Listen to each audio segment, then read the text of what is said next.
Start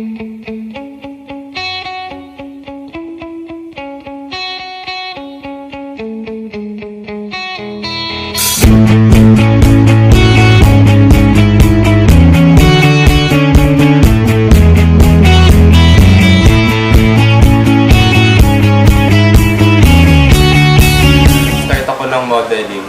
Ang tingin ko lang sa sarili ko talaga is skinny model lang. Nagulat lang ako nung tinawagan ako ng kapuso mo, Jessica Song, na androgynous model daw ako.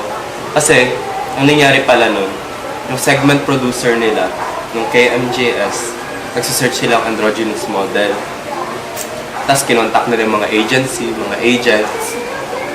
Tapos, tatanong sila kung sino yung androgynous model. Tapos, parang may nagsabi na ako. E di yun yung paliwanag sa akin ng KMJS kasi nung una hindi ko pa alam yung androgynous. Hindi naman ako yung nag-label sa sarili ko na androgynous eh. Parang sila lang yung nagsabi mo. Parang sabi ko, okay to. E di game. I'm a realist, I'm a romantic. Yung na-discover ako noon sa fashion week, after ng fashion show, may lumapit talaga sa akin. Binigyan ako ng calling card. Kung gusto ko daw mag-test shoot para sa photoshoot lang. Pero di pa sinabing model. Nung pinost na online yung picture, pumalat sa Facebook.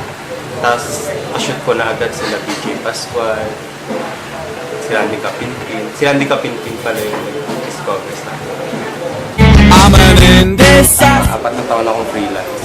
Mahirap kasi walang nag-handle ng oras mo, ng shoots. Hindi kaya update.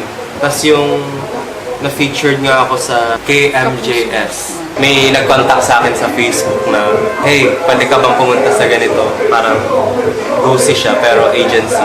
I'm an indecisive. Konti lang kami dito sa fashion industry. Parang wala pang 10. Kasi dalawa yung pwede mong mabook. Pwede kang mabook sa panlalaki, pwede sa pangbabae. Kasi may mga designer na or photographers na gusto nila androgynous. Mga gender bender na itsura. I'm a realist, I'm a romantic. Ito yung mantra ko. Dress like you're a villain with many cats. Tama ba? Basta yun.